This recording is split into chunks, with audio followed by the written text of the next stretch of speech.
예, 오늘은 사도행전 강의 세 번째 시간으로 성령의 임재와 함께 시작된 교회라는 제목으로 하나님 말씀 전할 때에 크신 은혜가 있기를 주의 이름으로 축원합니다.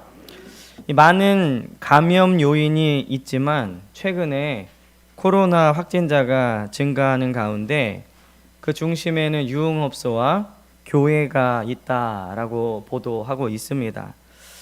한때 교회에서는 계속해서 확진자가 나오지 않았는데 이 수정교회 예수비전 치유센터라는 곳에서 어제까지 제가 확인한 바로는 200명이 넘게 확진자가 나왔습니다.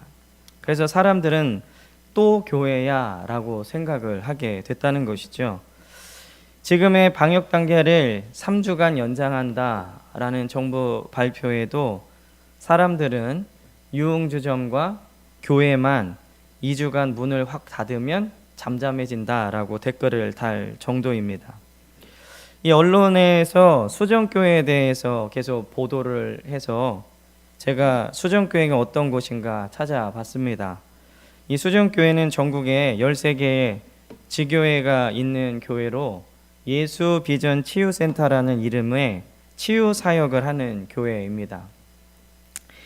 아직 그 교회가 이단인지는 알 수 없는데 평소 거기 목사의 발언이나 공동체의 생활 형태로 봤을 때 비성경적이거나 건강하지 못한 교회인 것은 분명합니다.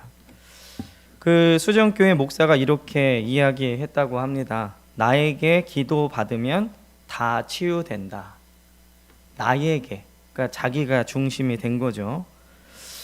이 한국 교회 안에서 왜 계속해서 이런 비성경적인 목회자들과 비성경적인 교회가 끊임없이 나타나는가? 그 이유는 오늘날의 교회는 신앙을 너무나 인간 중심적으로 가리키고 있기 때문에 그렇습니다. 많은 성도들이 주관적인 신앙에 젖어 있다는 것이죠. 인간은 본래 자기 중심적인 죄의 본성을 갖고 있습니다. 그래서 누구나 내 위주로 생각하고 나에게 유익이 되는 것을 먼저 가지려고 하고 남보다는 나를 더 먼저 생각하게 된다는 것이죠. 이거는 죄된 인간의 본성입니다. 그러나 신앙은 결코 주관적이지 않습니다. 성경에서 말하는 신앙이란 객관적인 하나님의 말씀에 의한 신앙을 이야기하고 있다는 것이죠. 이것은 다른 말로 성경 중심이냐 혹은 나의 체험 중심이냐를 말하는 것인데, 많은 성도들이 성경 중심으로 신앙생활을 한다고 생각하지만 우선순위를 자신의 체험 위주로 두는 경향이 있습니다. 내가 경험한 것만 성령의 역사다라고 생각하면 주관적인 신앙이 되는 것입니다. 내가 기도하면 모든 것이 치유된다라고 말한 그 목사도 아마 개인적으로 성령 체험을 많이 한 사람이면 분명할 것입니다. 그러나 성령님이 오신 것은 어떤 한 개인에게 초월적인 능력을 부어주기 위해서 오신 것이 아니라 하나님의 약속을 성취하기 위해서 오신 것임을 믿습니다. 인간은 스스로 구원받을 수 없기 때문에 예수님이 이 땅에 오신 것이고요. 예수님이 오셨지만 인간이 예수님을 영접하지 않았기 때문에 예수님을 영접하기 위해서 성령님을 우리에게 보내셔서 우리로 하여금 믿게 하신 것입니다. 성령의 역사가 아니고서는요, 인간은 예수님을 절대로 믿을 수 없습니다. 오늘 사도행전 2장 말씀은 오순절 성령 강림 사건을 기록하고 있죠. 이 교회는 오순절 성령 강림을 통해서 탄생하게 되었습니다. 오늘 오순절 성령 강림 사건을 통해서 우리도 성령 충만함을 받는 귀한 베델교회 성도님들이 되시기를 주의 이름으로 간절히 축원합니다. 그렇다면 오늘 말씀을 통해서 우리가 받을 은혜는 무엇이냐? 첫째는 교회는 오순절에 탄생했습니다. 오늘 1절에 보면 오순절 날이 이미 이름에 그들이 다 같이 한 곳에 모였더니 이렇게 기록을 하고 있죠. 이 오순절은 유월절로부터 50일이 되는 날로 미래 첫 수확을 감사하는 날이자 이 구약의 입장에서 볼 땐 시내산에서 율법을 받은 아주 역사적인 날입니다. 이 오순절은 유월절을 통해 출애굽한 이스라엘이 미래 첫 수확을 할 때까지 지켜주신 하나님께 감사하는 절기로 구약에는 77절 혹은 맥추절이라는 이 세 가지 이름으로 불리었는데요. 6월절로부터 50일이 지나서 오순절이 되었는데 신약에 와서는 예수님이 십자가에 죽으시고 50일이 지난 때가 바로 오순절인 것입니다. 이 구약의 6월절에 어린 양의 피를 이 좌우 문설주와 임방에 발라서 죽음이 넘어갔는데 이 어린 양의 피를 바르고 난 다음에 50일 후가 바로 오순절이죠.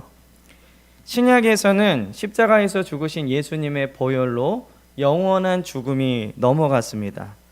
그리고 50일이 지난 후 오순절에 성령께서 강림하신 것이죠. 구약의 오순절은 미래 첫 수확을 감사하는 절기이고 신약의 오순절은 예수님의 첫 열매가 되는 예수님의 제자들이 모여서 교회가 탄생하게 된 것입니다. 오늘 이 오순절에 탄생한 교회를 통해서 우리가 알 수 있는 것은 무엇이냐? 첫째는 오순절은 큰 절기였습니다.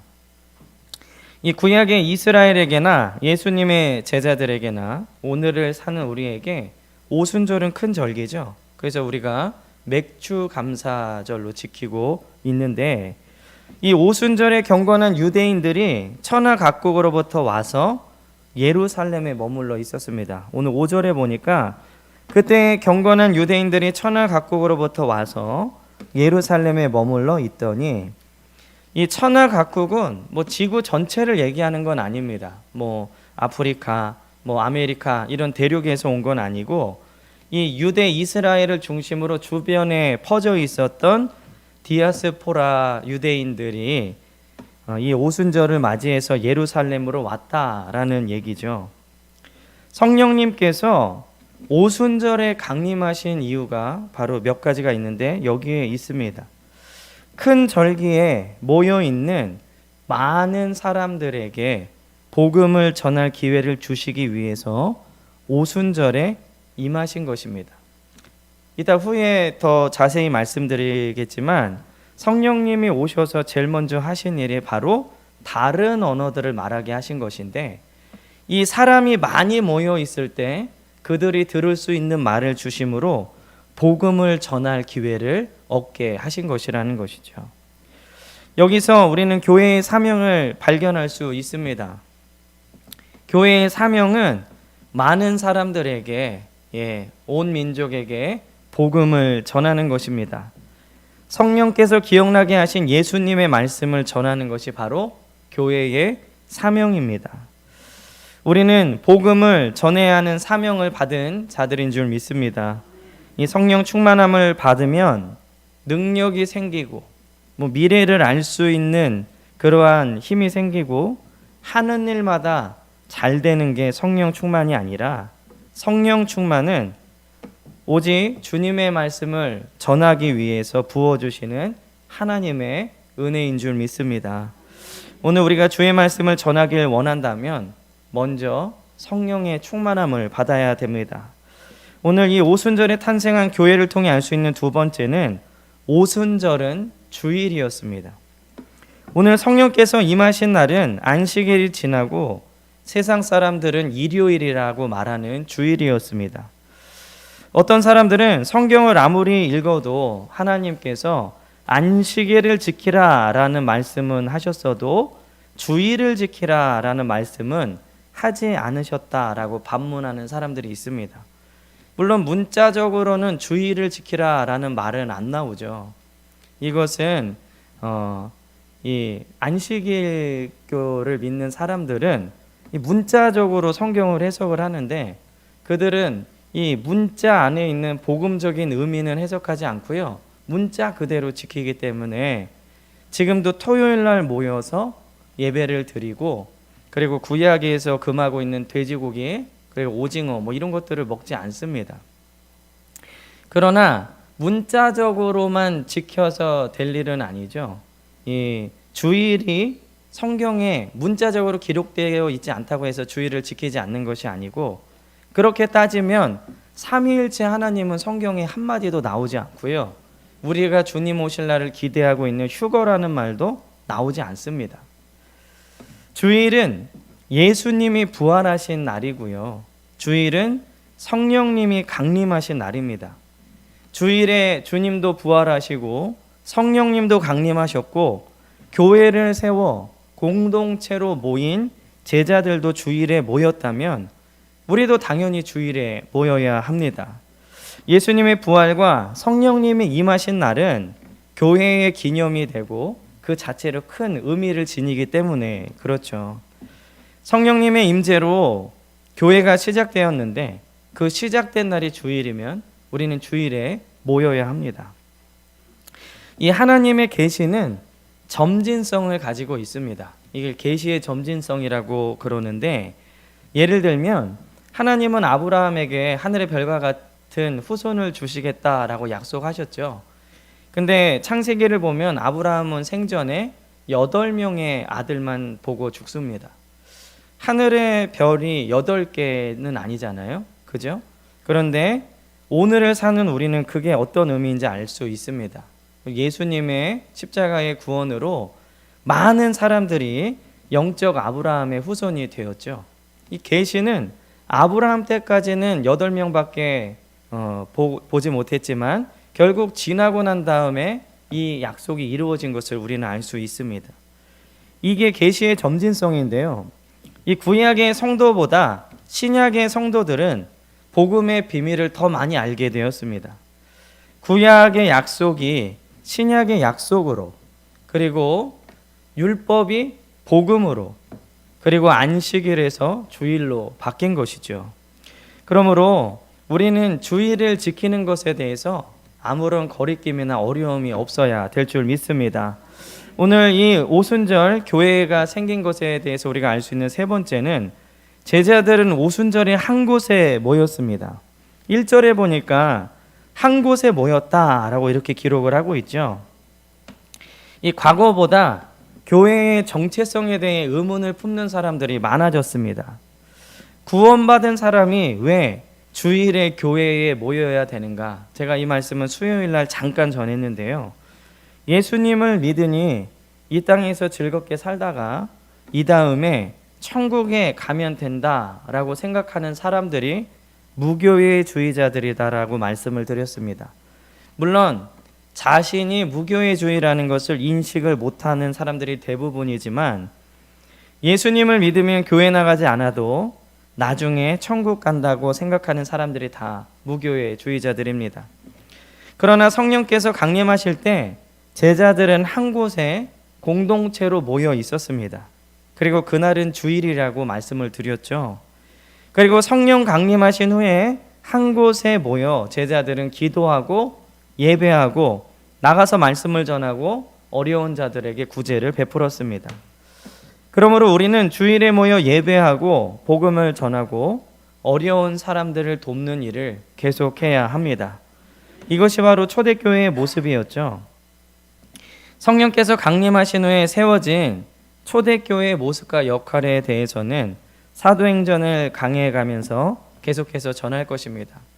오늘은 바로 교회의 태동에 대해서, 탄생에 대해서 말씀을 전하고 있는데, 이 사도행전의 기록은 교회의 태동과 그리고 교회의 발전과 그리고 이방의 교회의 확장에 대해서 기록을 하고 있습니다.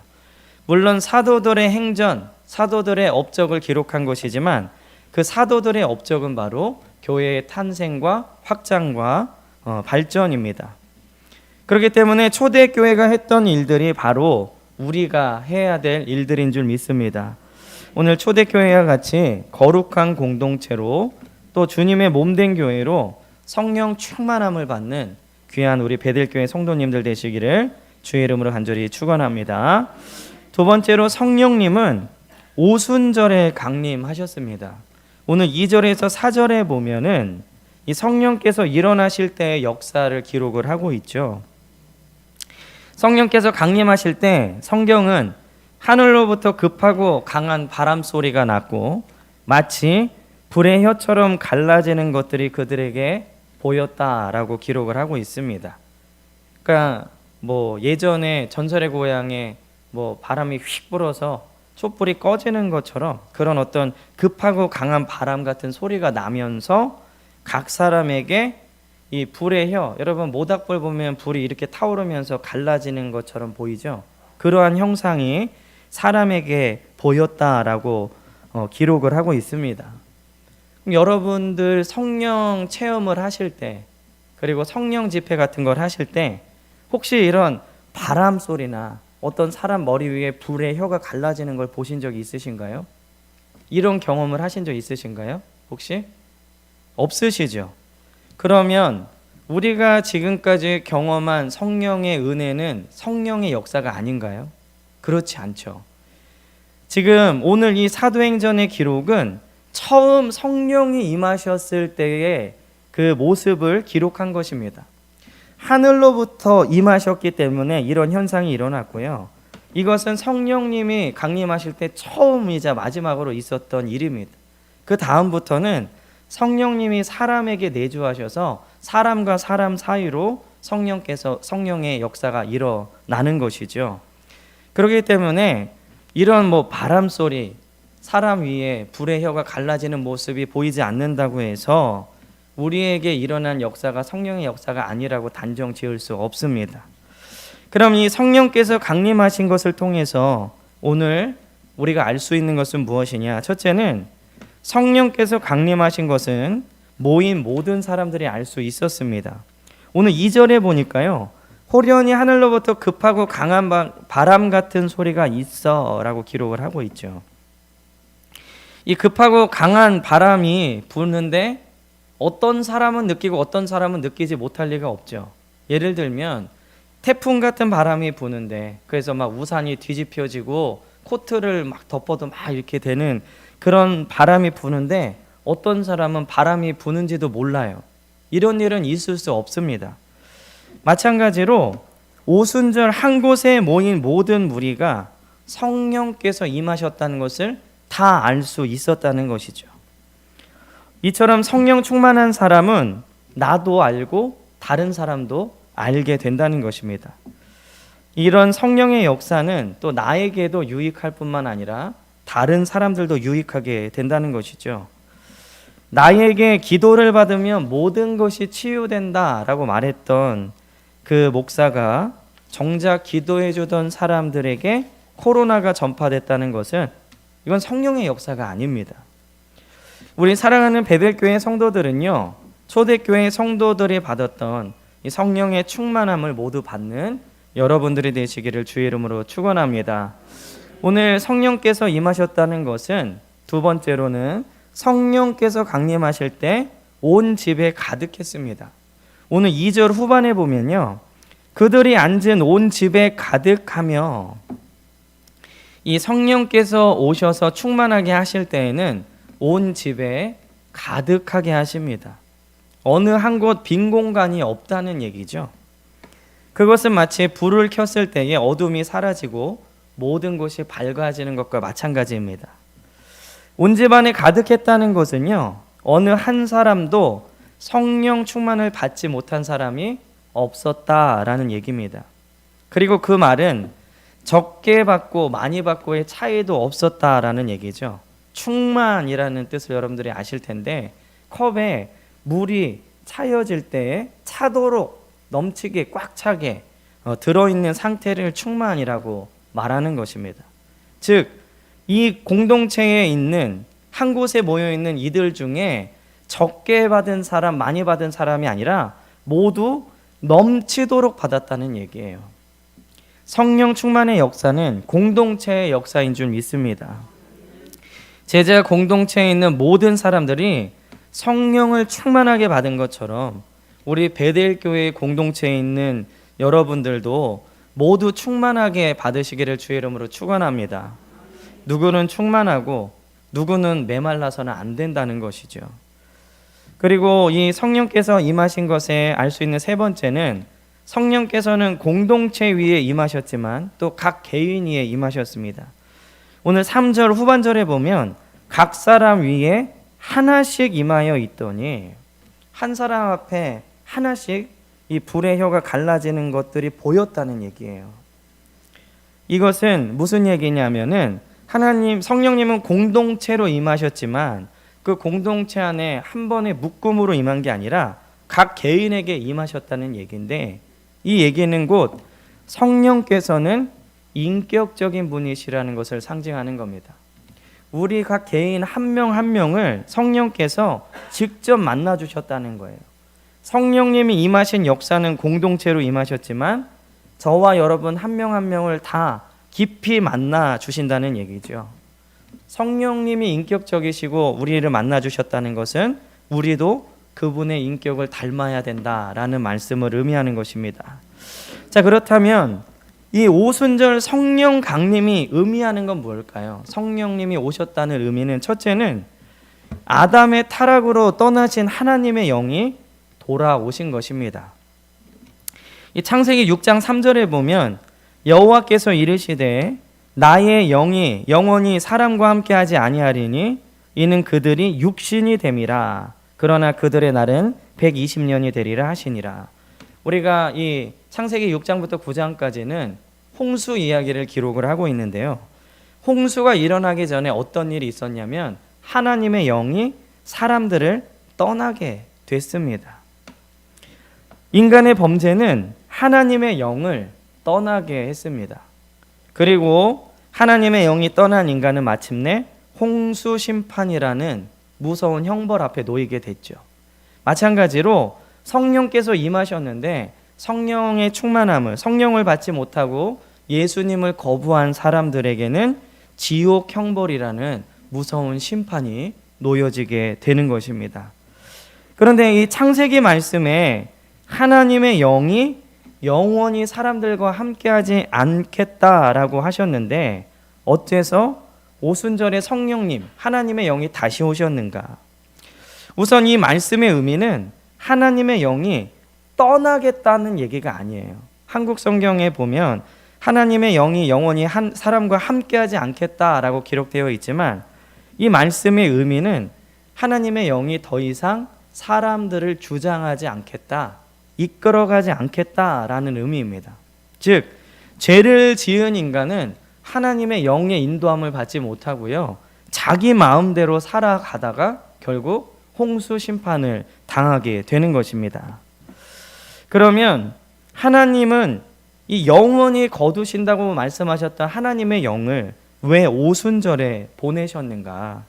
그것은 바로 죄의 문제가 해결됐기 때문입니다. 하나님의 영이 떠난 것은 죄 때문이죠. 그리고 홍수 심판을 받게 됐는데 예수 그리스도께서 십자가에서 우리의 죄의 문제를 해결하셨기 때문에 성령께서 강림하신 것입니다. 그러므로 성령께서 강림하신 것은요, 십자가와 부활 그리고 예수님의 승천 다음에 일어나는 일입니다. 십자가와 부활 그리고 예수님의 승천 없이 성령 강림 사건은 절대로 일어날 수 없습니다. 떠나신 하나님의 영이 인간에게 다시 돌아오신 것은 에덴에서 하나님과 마음껏 대화를 나눴던 타락 이전에 아담과 같은 상태가 된 것입니다. 그러므로 우리는 이제 성령께서 깨닫게 하심으로 하나님의 말씀을 깨닫고 하나님과 대화할 수 있는 그러한 사람들이 된 줄 믿습니다. 오늘 성령 강림의 두 번째 의미는 하나님의 새 언약으로 그리스도의 몸인 교회의 탄생을 알리는 것입니다. 교회는 성령 강림으로부터 시작되었죠. 그래서 교회의 생일은 바로 오순절입니다. 이 교회의 시작과 성장 그리고 확장을 기록한 것이 바로 사도행전이죠. 이것은 제가 앞에서 좀 말씀드렸기 때문에 이 성령 강림의 세 번째 의미는 하나님의 구속 사역의 완성을 의미합니다. 하나님은 구속 사역을 계획하셨고요, 우리를 구원하기 위해서 계획하셨고 예수님은 구속 사역을 실행하셨습니다. 그래서 십자가를 지셨죠. 그리고 성령님은 이 구속 사역을 완성하셨습니다. 성령께서 구속사역을 완성하셨다라는 이 말씀은 예수님의 십자가의 구속이 불완전하다는 얘기가 절대로 아닙니다. 예수님은 십자가를 통해 온 인류를 구원할 수 있는 구속사역을 완성하셨고, 그 구원이 나의 구원이 되기 위해선 성령님이 오셔서 각 개인에게 믿음을 주셨다는 의미에서의 완성을 말하는 것입니다. 그러므로 성령께서는요, 그리스도의 몸된 교회에 오늘날에도 역사하시는 줄 믿습니다. 그러므로 성령의 역사로 충만해지는 우리 귀한 베델교회 성도님들 되시기를 주의 이름으로 간절히 축원합니다. 마지막으로는요, 성령 강림은 역사를 일으킵니다.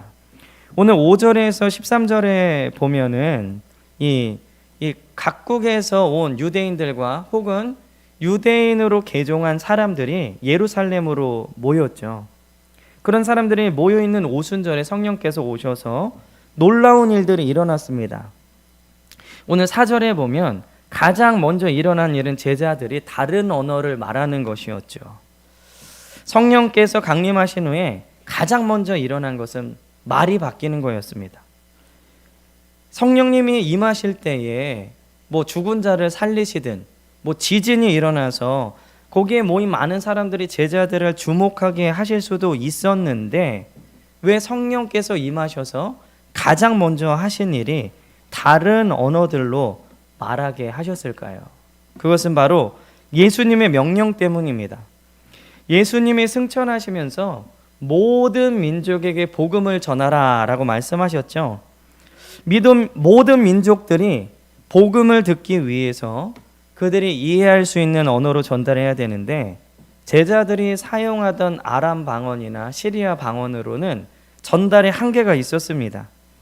그래서 성령께서는 먼저 다른 언어들을 그들에게 주셔서 복음을 모든 민족들이 듣게 하신 것이죠. 오늘 이 2장 5절부터 13장에 보면은 적어도 11개 나라에 살던 사람들이 와서 그 말들로 하나님 나라의 말씀을 듣게 됐는데, 이게 바로 오순절에 성령께서 다른 언어를 주신 이유이죠. 그러면 오늘 이 성령께서 다른 언어를 주신 것에 세 가지 의미가 있습니다. 첫째는 다른 언어는 재능으로 주신 것입니다. 소위 은사 혹은 달란트, 이런 것들은 모두 하나님이 주신 것이죠. 은사와 달란트, 이런 재능을 주신 이유는 바로 복음의 일꾼들이 효과적으로 하나님의 나라를 전하기 위해서입니다. 재능, 달란트, 그리고 은사들을 나의 소유로 착각하는 그리스도인들이 있는데, 그러나 하나님이 이런 재능을 주신 것은 복음 전파를 위한 것임을 믿으시기를 주의 이름으로 축원합니다. 이 다른 언어를 주신 두 번째 의미는, 다른 언어는 바로 말의 변화입니다. 물론 혀가 꼬이면서 랄랄라 이렇게 하는 이 방언도 하늘의 언어를 사용하는 성령의 은사이지만, 이건 모든 사람에게 부어주시는 건 아니거든요. 근데 오늘 말씀을 잘 보시기 바랍니다. 4절에 보면 그들이 다 성령의 충만함을 받고 성령이 말하게 하심을 따라 다른 언어들로 말하기를 시작하니라. 한 사람도 빠짐없이 이 다른 언어로 말하게 됐다는 거예요. 그러면 이 모든 사람들의 말이 변하게 되는 것은 과연 무엇일까? 그것은 바로 예전의 세상의 말, 욕, 더러운 거, 저질적인 것을 말하는 것들을 멈추고 성령의 말하게 하심을 따라서 말이 변하게 되는 것을 의미하는 것입니다.